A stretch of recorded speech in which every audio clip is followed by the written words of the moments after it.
Okay, so I finally got to actually both Module 2 and Module 3 VoiceThread presentations. Looked at those today, and there are some missing, so that's not good. But of those that are there, the presentations at this point look fine, you know, for what I expected then. I'll have to make some comments and all that, but I'll get scores entered into Blackboard probably after class today for those I have.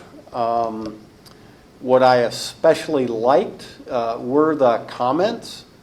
So this is the first semester I've done it this way with the comment, you know, having all these stages where you do things and having people comment. And I don't know what you think of the comments, but I think they're going very well. So I was very happy with that. Now, you know, it by timing and so forth, not everybody gets comments, and I've also run into, there are a couple people I think who are having trouble sharing their presentation. So it's not perfect because you might not get as many nice constructive comments as somebody else, but if you want you know, I mean, you can always go solicit comments and that sort of thing too. And as I say, I'll try to get some comments to you. Probably, I might even look over some of the Module 4 stuff before I make some comments. But anyway, I have time on the things, because it's mostly at this point it's about variables and that kind of thing, but the confounding variables, that side of things. So, and some of them are general comments probably that I'll send something out to the whole class. But on the whole, they look good. So that it makes me happy and hopefully makes you happy. Maybe it doesn't make you happy yet, but when I enter scores, then it will make you happy. So, you know, that kind of thing. Any questions on anything right now?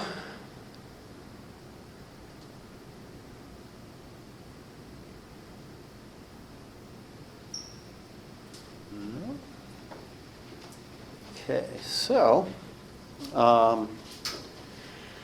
alrighty then. Well, let's talk about this chi-square thing. So as we look at proportions, even if we're simply looking at a single proportion, we can use the chi-square. Now your textbook, for whatever reason, I'm not exactly sure really, but your textbook seems to leave out the idea that if you have, say, two proportions that you want to check against each other as they give you at the very beginning of chapter 3, you know, or if you want to just do a hypothesis test of a proportion against some known value, whatever that what known means there. They also, you know, they seem to say, well, no, you know, this can only be done with this z-test idea, you know, using the normal table. But no, you can use the chi-square, and we'll look at that. So I think I kind of like the idea of first looking at the chi-square test of independence, actually. So chi-square test of independence. Okay, so on this, as I say, you could just have these two proportion kinds of things. So just to relate it to the earlier material in the chapter, you could have something like, I don't know, you split things into maybe a gender thing. That's usually the easiest way to split things. So, suppose you wanted to look at something like, I don't know, movie choice.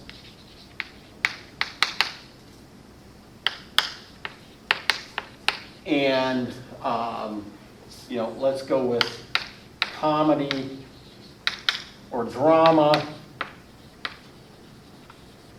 And then you also had gender and male, female, something like that.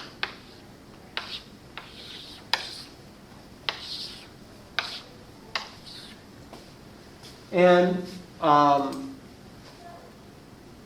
don't know, what do you think? I'll ask you all. What do you think, Luke? Do you think males are going to like comedy or drama better? What do you think? Probably comedy. They're going to tend to like comedy better. Do you think way better? Yeah, probably. Way better. So we'll just go with suppose we asked to make things easy, maybe 50, and it was maybe like 35 and 15, we'll say, something like that. And then Elizabeth, how about females? Are they going to like comedy or drama better? Probably drama. Probably drama, okay. Way better or a little better? A little. Just a little, okay. So we'll go with maybe like 28 and 22 or something like that. We ask 50 male and 50 female each. And maybe we got numbers like that, okay. So if this were a two proportion test, right, I could decide, okay, I want to look at the proportion who liked comedy and look at the two, the male and the female, right? So I could have a piece of M hat, and that would be 35 over 50. Okay, or about 0.7, right? And I could also get a piece of F hat, and that was 22 out of 50, and so that's 0.44.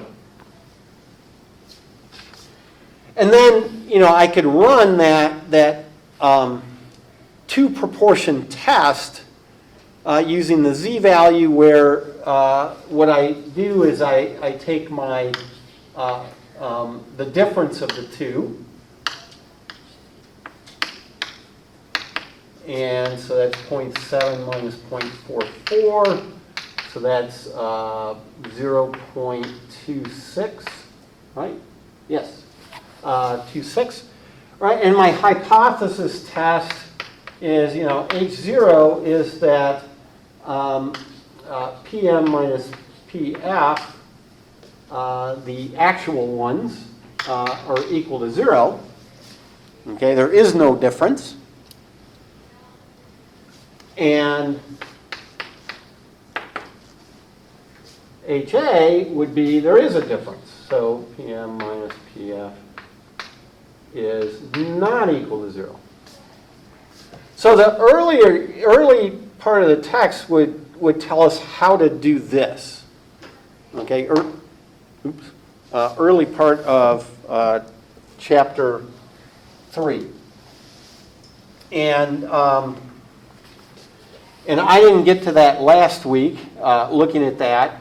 I'll get some, I'll try to get a video up on that. But in the end, I'm not that worried about this. Okay, this particular way of doing this problem. Okay, so, but I do want to point out that the textbook would have you kind of look at it this way and you know, then go do your calculation to get a p-value. Okay, so that's the early part of chapter 3. But then they bring up this chi-square test of independence, and I can use this calculation to also do this and more. So this particular method that they show you early on, it will handle sort of this 2-by-2 situation. Because it's the difference of these two proportions, 35 out of 50 and 22 out of 50. Okay, that's what it'll handle. But notice that really, once I have this proportion, I also have this one. Right? As soon as you have one proportion, you have at least one other one. Because it's the did not do it, whatever that was. Right? So whatever you counted, you get a proportion. Well, so whatever you didn't count is another proportion. I mean, so you always have at least these two items in any given category for this variable. So, here we had two categories for this categorical variable, or two levels. The book might use the word category or might use the word level. So we can handle it when we have these two variables, movie choice and gender, and they each have two categories or two levels for the variable. But that's all we can handle with this. Yet the chi-square can handle this, and it gives you exactly the same p-value as this. Okay, they really are the same test when it's this situation. But what the chi-square test of independence allows us to do is add more categories in either variable. Okay, so we can go up to, instead of just success, failure kind of thing, that we can have, I don't know, mild success, great success, kind of a failure, total failure, or something like, right? I mean, we can have as many categories as we want, and we just count up how many things fall in each of these boxes, and then we'll be able to do a calculation with the chi-square. And it really is, it's still based on a normal distribution. And so, let's look at what we do for the chi-square test of independence. Now, so for this, so that's a chi-square test of independence.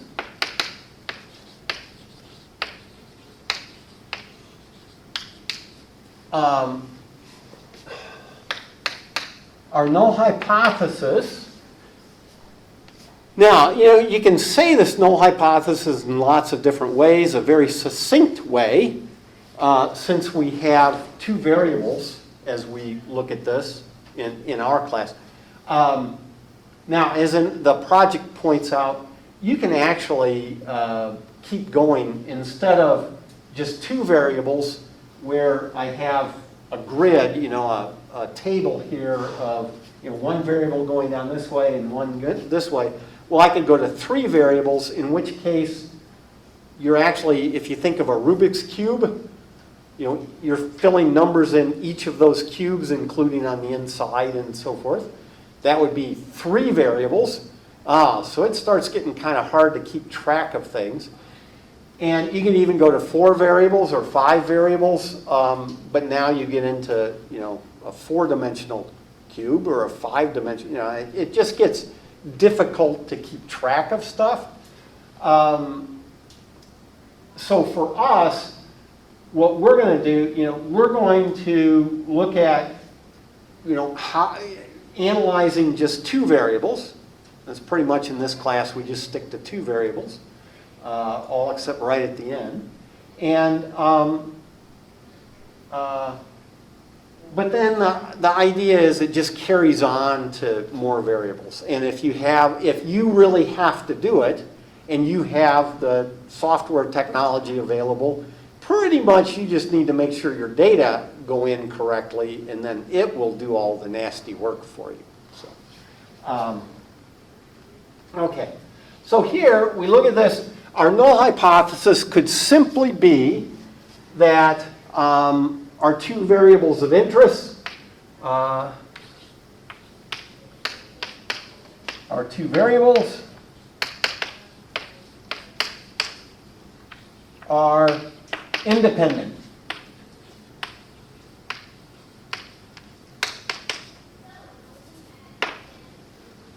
Now, okay, that is actually the same thing this is saying. Okay, because if these two proportions are exactly the same, then, now, you wouldn't expect it with your data, but from the population point of view, then what really should have happened was that maybe, who knows, maybe this should have been not a 35, but a 30, and that should have been a 30, and then that should have been a 20, and that should have been a 20, maybe. It depends on what the right proportion is, but that if they're the same, right, well then that'd be 30 out of 50, that'd be 30 out of 50. They're the same. So if the population was saying something like that, and now from the idea of independence, so remember back to the scatter plot.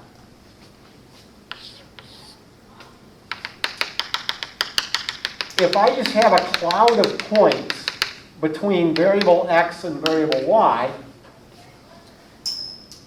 then they're independent.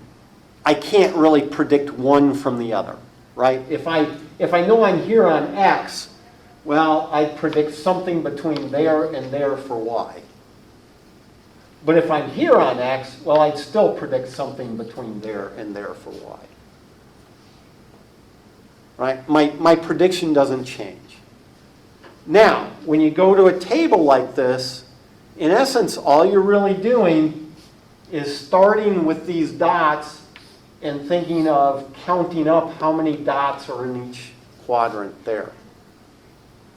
And if I had a bigger table, I'd just make a bigger table on my dots and count up the number. And so, you see, if I lay this table over those dots, then if I know I'm here, I should expect to see the same sort of thing in each of those.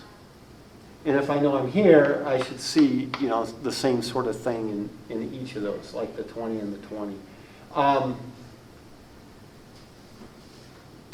Or the thing is, you could also predict from the y, but again, if you have a cloud of points, well, okay, I've got that y value, then this top half looks the same as the bottom half. Right? So I'm not going to predict anything different for x if I know y is up here or if I know y is down there. I mean, everything looks the same. Now, it's not necessarily the same number of dots as we can see here. I mean, there's 30 and there's 20. Oh, so actually most of the dots must have been over here. But it doesn't change, if this is the way it really is with the 30s and the 20s, then if I go ask them, if we're playing a game and you say, okay, I have a person on the telephone, or you're texting them or something, I don't know, but I have a person on the telephone, and that person likes comedy best.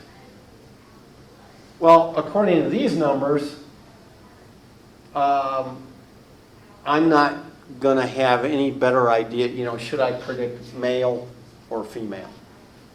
I don't know. Doesn't matter, right? Or if you tell me, oh, I have a female on the phone, what do they like best? Oh, I'd go with comedy. I got a male on the phone. What do they like best? Oh, I'd go with comedy. They're the same. It didn't matter. It didn't help me any. That is the idea of independence. I get no extra information knowing anything about that column about these columns here under comedy and drama. It doesn't help me a bit. Or the other way to look at it is, hey, you know, if I know something about this row up here, I know I'm either a comedy or drama, it doesn't help me a bit in picking which row I might be in there. Okay? Doesn't help. Independent. Okay? And you see, that's what that is saying. If those two proportions are the same, then we've got independence. Nothing interesting going on there. Okay? And so then the alternate is they're dependent. So the variables are dependent.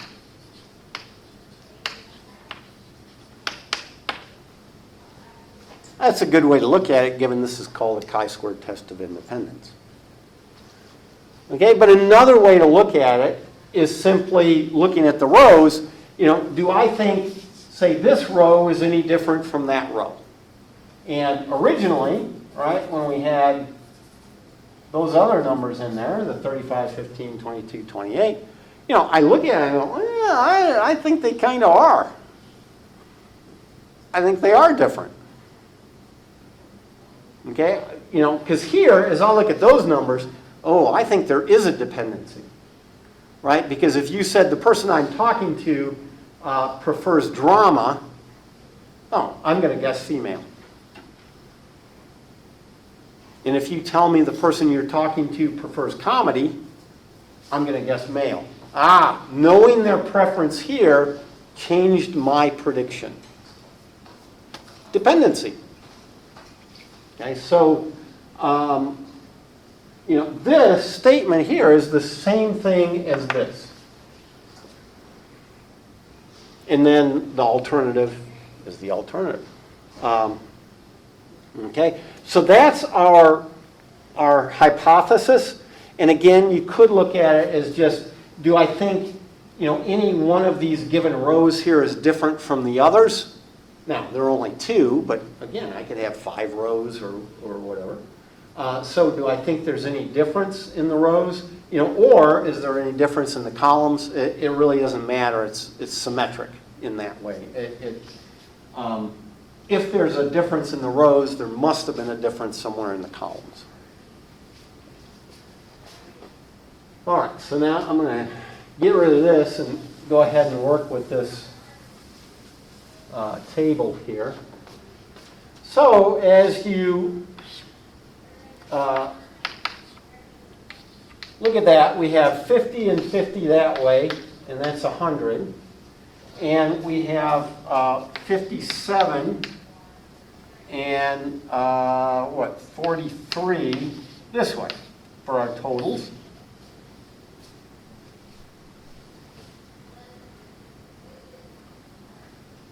I'll give you a moment. That's bad board technique. I used something that I had already drawn. So I'll give you a minute to write that down. Okay, so we have something like that. And what we want to do is compare this to an independent table. Okay, and that's all you're doing in a chi-squared test of independence. You're taking your data and you're saying, well, how does it compare to similar data, similar as in similar number, and similar structure, two categories this way, two categories that way, same structure. How does it compare to data that are independent? Okay, and we're just going to check that. We're going to see how it compares. Well, we need the independent data. What table do I want to use that would be independent? Well, what we do is, since we figure, we're going to go with, we kind of can't argue as much with these numbers, right? Because they're sort of everything on the whole. We're going to use those numbers to produce a table that is definitely independent. Okay, so I've got those 4 boxes, but what I know is I want this many items in each category. So here's the male, there's the female, comedy, drama, and we have a total of 100. And so as we look at that, and I kind of went with 50-50 because it makes it easier to calculate. So of these 57, I should have probably picked numbers to get an even number here, right? But of these 57, if this is going to truly be independent, it should really reflect this column here. In other words, we should have half male, half female. So if there were 57 who liked comedy, how many should have been male?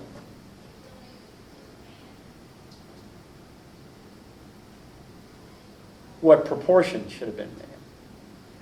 Half, right? Half of them. So I just need half of 57. Now, what we want to do is kind of think about, how did we know half? Well, what we did was we looked at the 50 out of 100. So we looked at that proportion to know we wanted half. Okay, so what I'm going to do is right up here, how would I take half of 57? I would multiply 57 by 1/2. And that'll give me my 28.5. Okay, so I'm just trying to point out that actually these aren't really weird formulas. It's just, I looked over here and I said, oh, it's 50 out of, 50 and 50, so 50 out of 100, it's half. But that's where I got the 1/2, to multiply by the 57. And so what you do to fill in this table is I simply look at those two numbers and I take my 57 times 50 and divide by the 100 total. But again, if you look at it, and I always try to choose one column, or one, either this column here or that row there that are really easy to look at. Here it's pretty easy to look at, 50-50. Where did that come from is you could think of it as, I took that 50 over 100 and multiplied it by the 57. Now, if you want to, go up a notch a little bit, right? Well, I could have looked at it this way and said, well, okay, there were a total of 50 males. What percentage of them should have been under comedy? 57%. Okay, or 57 out of 100. Oh, well, what's 57% of 50? Oh, well, I would take 57 over 100 to get my 57%, or 0.57, and then multiply that by 50. It works out either way you want to look at it. And so then you fill in all these other places the same way. And so this one would be 43 times 50 over 100. This one would be 57 times 50 over 100. Now, if this was 40 and that was 60, then that 50 there would be a 40 and that would be a 60 and so forth. And then 43 times 50 over 100. And notice then this will be a very independent looking table, right? The rows will have all the same proportions in them. And the way I extend this is if I had 3 columns, I just do the same thing with each column. So this is independent. I made it that way. I made it so it was independent. If you check your 2 proportion stuff, you will get 0 for the difference of the proportions. Okay, so this one is totally independent. So what we want to do now is compare these entries with these entries. Okay, and I think I will redo the table one more time with the actual entries in it. This table, the independent table. So C, D, M, F. So this one was 28.5, 28.5, 21.5, 21.5. That made 50, that made 50, that made 57 and 43 and 100. So this is our independent table. And what we're going to compare everything there to. Okay. So now, once I have that perfectly independent table to compare to, now it's just a big long calculation.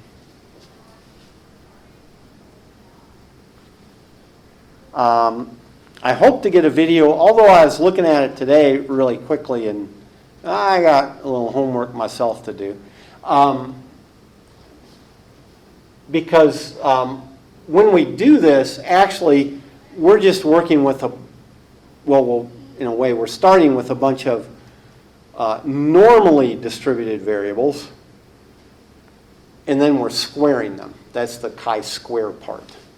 Okay, so we're squaring a normal variable, and if you take a standard 0, 1 normal distribution and you square those entries, it is called a chi-square distribution. Why would anybody do that? Well, because it works nicely for this. Okay, so this is a very nice test of independence. And so our calculation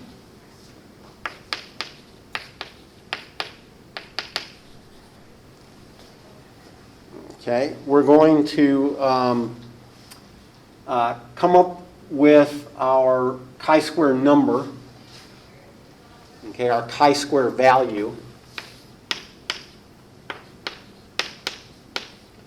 And all we do is we take the difference of the corresponding boxes. Okay, so I'm going to take 35 minus 28.5. Now, believe it or not, that looks a whole lot like an x bar minus mu 0 kind of calculation in the when you're doing a normal distribution and doing that. We'll get that out of there though. And then so that's really one mean minus your hypothesized mean.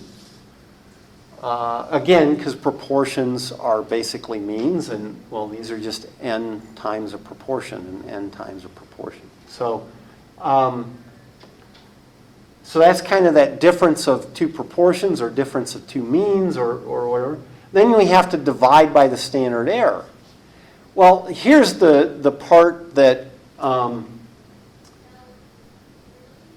is a little harder to see, okay? And that's where, like I say, I'm gonna look at it and then try to do a video for you. In the end, I'm guessing 99.9% of my students over the semesters don't care. Okay, so and that's okay, but somebody might, so. But what happens is the standard error actually is that number right there, 28.5. Well, sorry, the square root of that. Okay, so, but remember, this is chi-square, and so what we end up doing is we square that, and we square the square root of 28.5, and so we divide by that 28.5. Okay, so this is actually our standard error that we're, well, sorry, the square of the standard error that we are dividing by. And so this really is a normal variable that's getting squared. And then we do it for each and every cell. So I've got four of my data cells. These, again, these are just the marginal sums. But so plus, and I have my 15 minus 21.5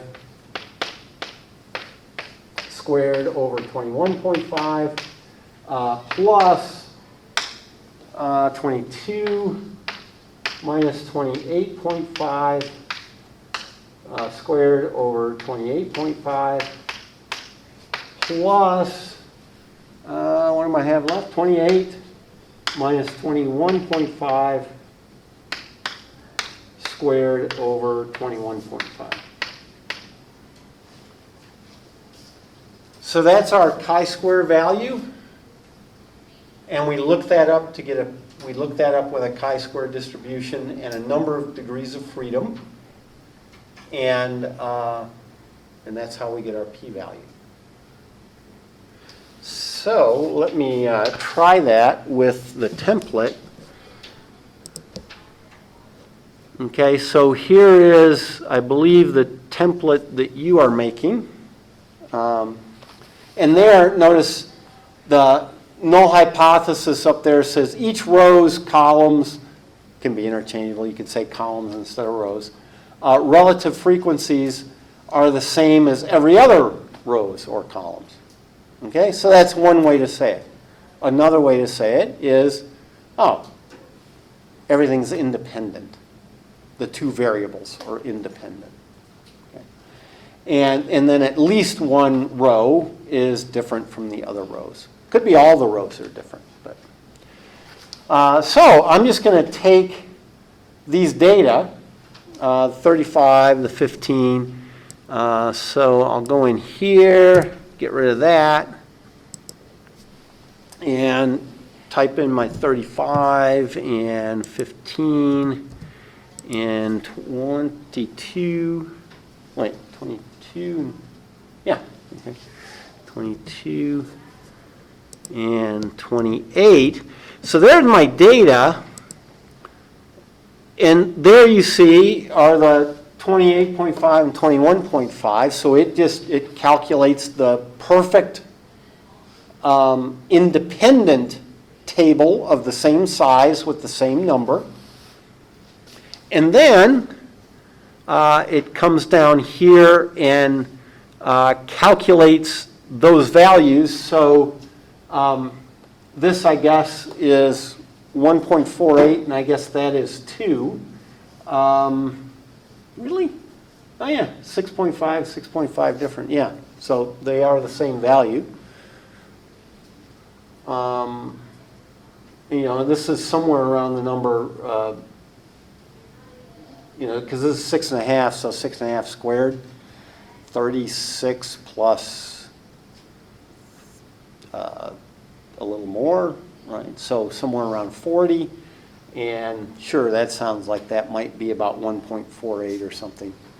Or no, not 40. Probably bigger than that. I'm not good with numbers. What can I say? So, but we get those values, then those are added up for a total of 6.89. So they're just added those up. Now, degrees of freedom.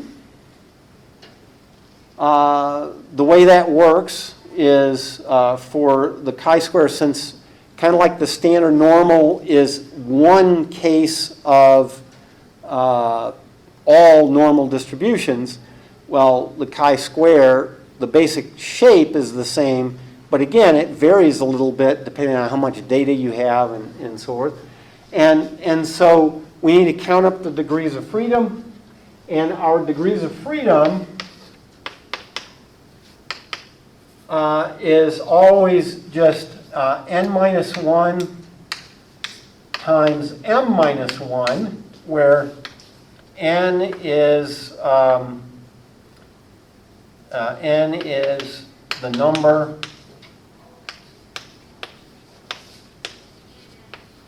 of rows, and m is the number of columns.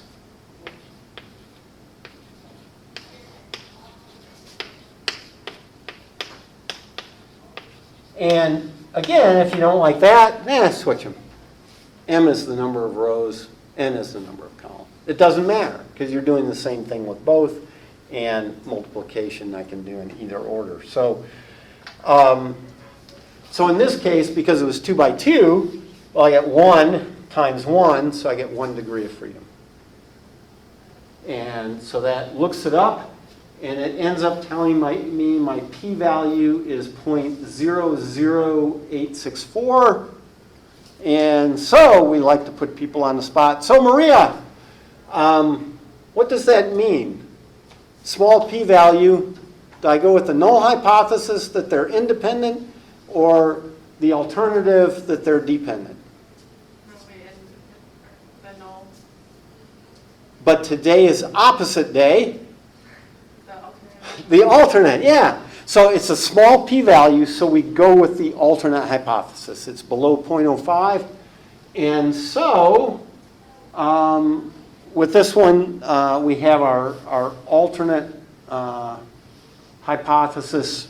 So when I go back up there, in this case, in this one, this template, I couldn't tell you why I went with rows and columns versus, one variable's independent, and, the two variables are independent or they're dependent.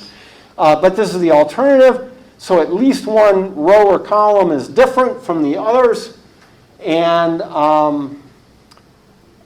in terms of relative frequency, they don't have to have the same numbers in them.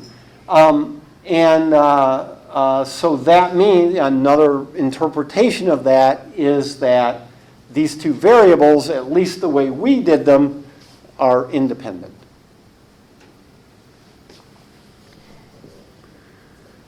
Okay. Any questions on this so far?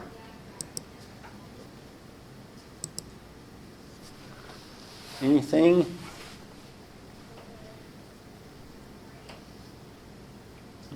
Okay.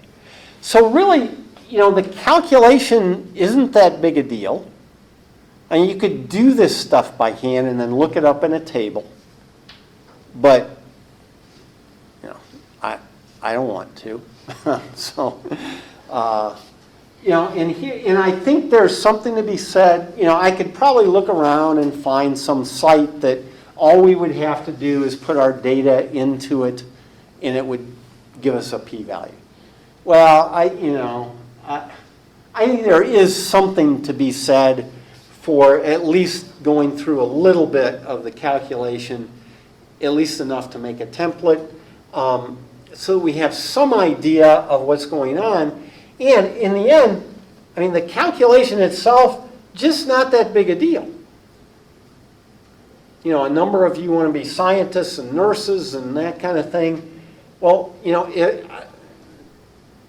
I'm not telling you to leave the class or anything, but if this is truly a problem, I don't think it would be a horrible thing to say, rethink what you want to do.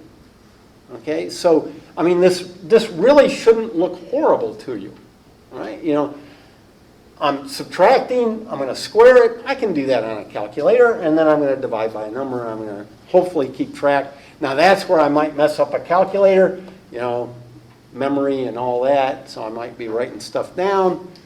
Okay, but the calculation itself, especially if we happen to pick really nice numbers like, you know, 35 minus 34, you know, or something like that, then, you know, it's just not a big deal for the calculation. So don't get worried about that, right? I mean, get it right once in your template, and then just go back to your template and just keep putting the different data in. And there it is. You know, it shows up. And, you know, so what you want to concentrate on is sort of interpreting things, right? Is that when I look at these values, I think, you know, certainly from the raw data, if you tell me the person's male, I'm going to guess comedy. If you tell me the person's female, I'm going to guess drama. If you tell me the person likes comedy, I'm going to guess male. If you tell me the person likes drama, right, I look at this, oh yeah, you know, I'm going to guess female. And so there's a difference in the data, you know, that lead me to believe they may be dependent, okay? Because I'm changing my prediction depending on what information I have. And so if that's the case, if you look at the table and you would, just on the raw data, you would change your prediction, then, oh, there's definitely a possibility that there's a dependency there. Now, there might not be, you know, so we can go back to this and ask, well, how close would these numbers have to be to get to a bigger than 0.05, right?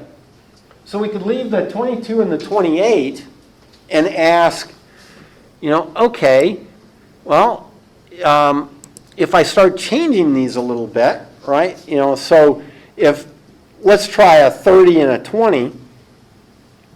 So if that was 30 and that one was 20, would that be close enough to change the p-value is now 0.1. And so in this case, if we had put these data up there,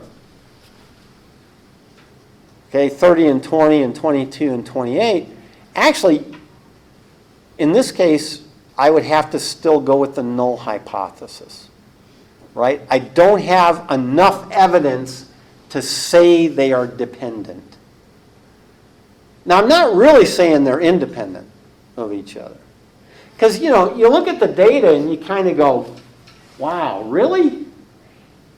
You know, 30 to 20 and then 20, you know, because the 22 to 28 is almost the same as 30 to 20 in the other direction, right? So I look at that data and I say, I don't know. I guess I just didn't collect enough data.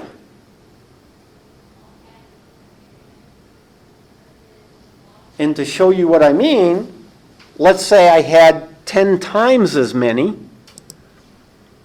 So this is 300. Now remember, our p-value is 0.1, 200, 220, 280. Those are exactly the same proportions, right? I haven't changed the proportions at all. I just multiplied everything by 10, but it is exactly the same proportions. I come down here, and my p-value is now way zero, right? It's almost a 10 times 10 to the negative 16th, so about 10 to the negative 15th. That's a tiny number. That is 0. Okay, same proportions. It's all about your number of data. And so you see, that's where when you have to stick with the null hypothesis, the answer is not really that, oh, things are independent, there's nothing going on there. Usually, the data collector and scientists and so forth says, oh, I guess I need more data. Okay, so, here, it looks, because I just look at those numbers and I think, gosh, I don't know, it seems like there's a dependency there. Okay, but we didn't have enough evidence. We didn't collect enough data. So that's just something to think about as you think about your proposed studies, right, your final project, is that, if you're looking at just, 50 observations or something, well, that may not be enough to show anything, even if there's something there. Okay, and so this is kind of what you see there. All righty. Well, so I'll try to get those scores up on Blackboard, try to start getting comments out to you all, and if you all have any questions on anything, just let me know.